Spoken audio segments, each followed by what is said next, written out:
making maple syrup. When the maple syrup was done, it went through the hose and into a filter system and then got all filtered out and put into a 40-gallon stainless steel drum. Now, 9 months later, we are taking that maple syrup out of the stainless steel drum and pumping it into a heating tank so that we can make maple cream. Once all the maple syrup is in the heating tank, a lid goes on top so that maple syrup can start to heat up and start to boil. As the maple syrup heats up, it'll eventually get to a rolling boil. At this point, the farmers stir that maple syrup so that the temperature throughout the container is the same, and they're looking for a final temperature of 234 degrees Fahrenheit.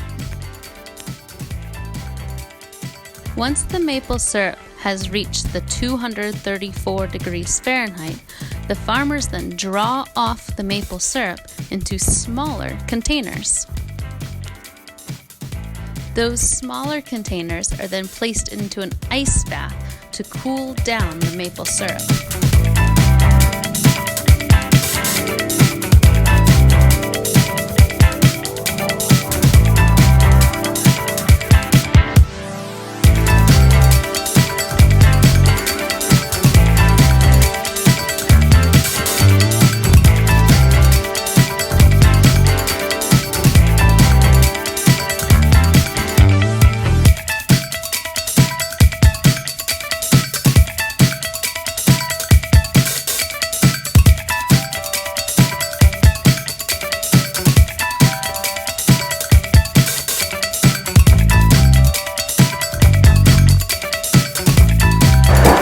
All right, we boiled this maple syrup and then we put it in here to cool, and we're taking it out.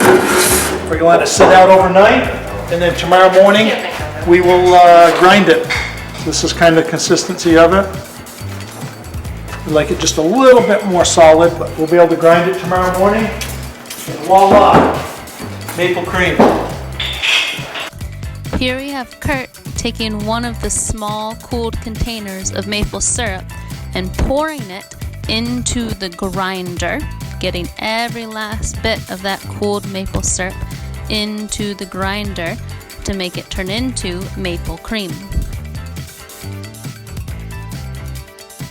Once the cooled maple syrup is poured into the grinder, then Gary mixes The maple syrup so that we can grind it. Keep it stirred up, it doesn't harden on the sides. Wait until this gets a creamy color consistent, and then it's ready to be bottled.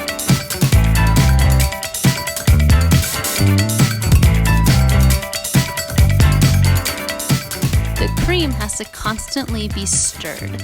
If it doesn't get stirred, then it can harden on the sides. As it's being stirred, it's getting pushed down through the bottom of the funnel. At the bottom of the funnel, there's a grinder, and that's where the maple syrup is actually ground up to turn it into that creamy substance. And there is a two-way valve at the base. So when Curt opens the valve up, it has the cream go down and into the jar. But when Curt closes it, the cream's going back up the tube and back into the funnel, where Gary's continuing to stir it so it's not sticking. And that process just continues and continues until Curt has filled up all the jars. The goal is to fill them completely full without any air bubbles. Sometimes it works, sometimes it doesn't. You don't want to see any air bubbles in the jar. Why not? Because syrup will start to separate, and it's not as attractive when the syrup separates in the jar. Ashley, what are you doing? I am capping or putting lids on the cream jars after they're filled, and then labeling them with the batch number, so that if whenever complaint or satisfaction comes back, we can know know which batch, what barrel or drum this syrup came from to make this cream.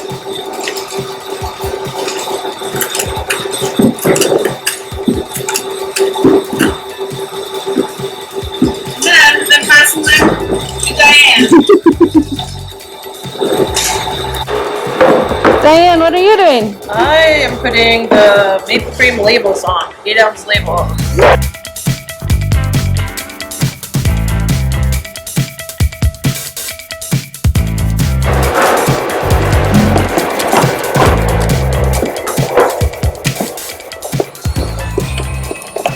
This is a heat gun and it just shrink wraps or melts the tamper evidence sealer. So you would be able to see if somebody tried to open this jar or not.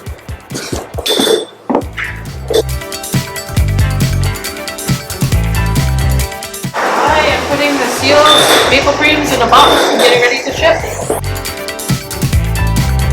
A done box of all the maple cream. Ready to get taped shut. The maple cream is now boxed up and ready to be shipped. From our farm to your home, enjoy the maple cream. Mmm.